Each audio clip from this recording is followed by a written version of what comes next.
Halo teman-teman, kembali lagi di channel Tecamoy. Pada video kali ini saya akan membahas soal-soal simulasi mini online tryout atau Simon TO yang kedua, SKB Kesehatan Formasi Perawat Gigi atau Terapis Gigi dan Mulut. Lengkap dengan pembahasannya. Nah, buat teman-teman yang sudah mengikuti TO-nya, saya harap tonton videonya sampai habis karena hasil TO akan kita umumkan pada video ini. Selain itu, saya harapkan kepada teman-teman untuk belajar dari penjelasan maupun pembahasan soalnya. Nah, buat teman-teman yang belum sempat mengikuti TO 1 atau 2, silahkan pelajari pembahasannya atau menggunakan metode pembelajaran lain. Selamat belajar, semoga sukses. Soal yang pertama, berapakah konsentrasi kumur-kumur menggunakan fluor? A. 2,5 ppm, B. 1,0 ppm, C. 250 ppm, D. 5 ml, E. 20 ml. Jawabannya adalah D. 5 ml. Kumur-kumur dengan cairan fluor merupakan salah satu metode yang efektif untuk mencegah karies di sekolah. Praktek kumur-kumur fluor ini biasanya di bawah atau disupervisi oleh guru, tenaga kesehatan, atau sukarelawan yang telah dilatih. Nah, saat berkumur-kumur ini, murid eh, di murid disuruh melakukan kumur-kumur selama 1-2 menit menggunakan 7-10 ml larutan fluor. Jadi, yang aman untuk usia yang lebih muda itu menggunakan biasanya sebanyak 5 ml larutan fluor. Soal selanjutnya, endapan lunak yang tidak berwarna dan melekat erat pada permukaan gigi yang tidak bisa dihilangkan dengan berkumur-kumur, tapi bisa dibersihkan dengan sikat gigi disebut A. Plak, B. Decay, C. Calculus, D. Halitosis, E. Debris. Jawabannya adalah A. Plak. Soal berikutnya, endapan mineral di permukaan gigi dengan permukaan yang kasar dan tampak noda di permukaan gigi. Tidak bisa dibersihkan dengan sikat gigi, hanya dengan scaling disebut A. Plak, B. Decay, C. Calculus, D. Halitosis, E. Debris. Jawabannya adalah C. Calculus. Untuk seperti soal di atas, yang perlu kita perhatikan adalah bisa membedakan antara plak, kalkulus, kemudian debris. Nah, kalau untuk plak ini, ciri khasnya adalah dia tidak bisa dihilangkan dengan berkumur, tapi bisa dibersihkan dengan sikat gigi. Nah, sedangkan untuk debris bisa dihilangkan melalui kumur-kumur. Sedangkan kalkulus tidak bisa dihilangkan dengan secara gosok gigi maupun kumur-kumur, hanya dengan menggunakan alat yaitu scaling. Soal selanjutnya, tingkat konsentrasi fluoridasi air minum yang direkomendasikan adalah A. 0,5 ppm, B. 0,7 sampai 1,2 ppm, C. 1 ppm, D. 0,05 sampai 1,9 ppm, E. 1,4 ppm. Jawabannya adalah B. 0,7 sampai 1,2 ppm. Soal selanjutnya, merkuri dalam tumpatan amalgam, uap merkuri bersifat racun, debu dan cetak alginat bisa terhirup. Beberapa macam bahan mengandung senyawa litimah. Dalam landasan gigi tiruan, akrilik dapat mengiritasi bila jumlahnya terlalu banyak. Hal ini merupakan contoh risiko dental material dari sifat A. Termal, B. Biologis, C. Kimia, D. Dimensional, E. Perubahan suhu. Jawabannya adalah B. Biologis. Soal selanjutnya, Tria mengalami karies pada gigi 6 yang telah sampai pulpa. Karena keadaan peralatan, maka gigi tersebut diindikasi untuk dicabut. Berdasarkan indeks DMFT, indikasi cabut dalam hal ini termasuk dalam komponen A. Decay, B. Missing, C. Filling, D. Extraction, E. Filling. Jawabannya adalah B. Missing. Oke, kita bahas sedikit tentang DMFT untuk mengingat kembali.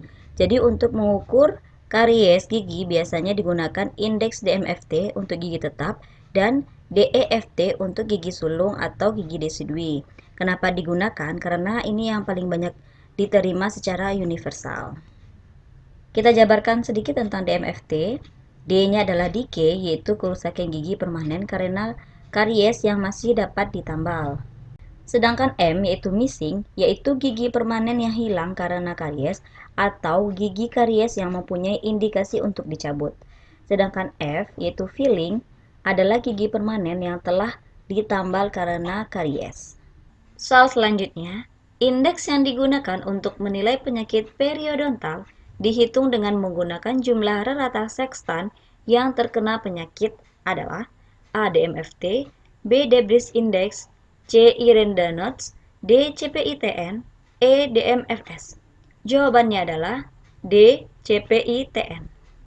Kita bahas sedikit. Indeks untuk menilai kebutuhan perawatan periodontal bagi individu maupun masyarakat yang digunakan adalah CPITN, yaitu Community Periodontal Index of Treatment Needs. Nah, untuk menilai CPITN sendiri diperlukan sonde khusus, yaitu WHO Periodontal Probe dengan desain khusus. Pada prinsipnya, CPITN ini adalah untuk mengetahui yang pertama pembentukan pocket, yang kedua adalah kalkulus subgingival. Untuk prinsip kerja CPTN itu sendiri, yang pertama adalah adanya sonde khusus atau periodontal probe, yang kedua adanya nilai berbagai tingkatan kondisi jaringan periodontal, tiga adanya sekstan, kemudian yang keempat adalah adanya gigi indeks. Oke, kita rehat sejenak untuk melihat skor atau nilai TO yang kedua, formasi perawat gigi atau terapis gigi dan mulut.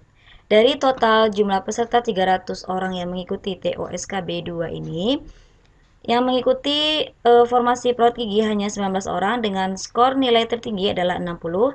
Dari total jumlah nilai semua adalah 100. Jumlah soal adalah 20 butir. Satu soal benar bernilai 5 dan salah bernilai 0. Teman-teman bisa melihat sendiri di sini hasil nilai yang telah diperoleh, dan sini adalah nama, kemudian ini instansi atau tempat yang dipilih. Lanjut, korosi adalah A. Reaksi kimia antara sebuah logam dan lingkungannya membentuk suatu senyawa logam. B. Suatu konstitusi semen zinc polikarboksilat dan semen gelas ionomer. C. Campuran dua atau lebih elemen logam sebagai bahan tumpatan gigi. D. Berkontak dengan jaringan lunak di dalam mulut dapat berpengaruh kelangsungan hidup pulpa. E. Logam yang dapat bereaksi secara spontan dengan gas atau cairan yang ada di sekitarnya. Jawabannya adalah A. Reaksi kimia antara sebuah logam dan lingkungannya membentuk suatu senyawa logam. Soal selanjutnya, instrumen dental yang digunakan untuk menilai CPITN adalah A. Pinset, B. Sonde biasa, C. Bane, D. Cryer, E. Periodontal probe. Jawabannya adalah E. Periodontal probe. Soal yang terakhir, jabatan fungsional perawat gigi diatur dalam Permen PAN RB nomor A139 Cap garing M Tik PAN garing 11 garing 2003 B01 garing Cap garing M PAN garing 1 garing 2008 C23 tahun 2014 D141 garing Cap garing M PAN garing 11 garing 2003 E25 tahun 2014. Jawabannya adalah C 23 tahun 2014. Perlu teman-teman ketahui, ini adalah soal atau FR tahun lalu yang mengatur tentang fungsional perawat gigi adalah Permen PAN RB nomor 23 tahun 2014. Nah, sedangkan untuk saat ini setelah keluar Permen PAN yang terbaru bukan lagi mengatur tentang fungsional perawat gigi, tetapi tentang jabatan fungsional terapis gigi dan mulut. Nah, itu adalah Permen PAN RB nomor 37 tahun 2019. Oke, itulah pembahasan Simon TO yang kedua dan hasil nilai TO2 SKB Kesehatan Formasi Perawat Gigi atau Terapis Gigi dan Mulut. Jangan lupa like, subscribe, dan share ke semua media sosial yang kamu punya. Semoga video ini bermanfaat. Terima kasih. Wassalamualaikum warahmatullahi wabarakatuh.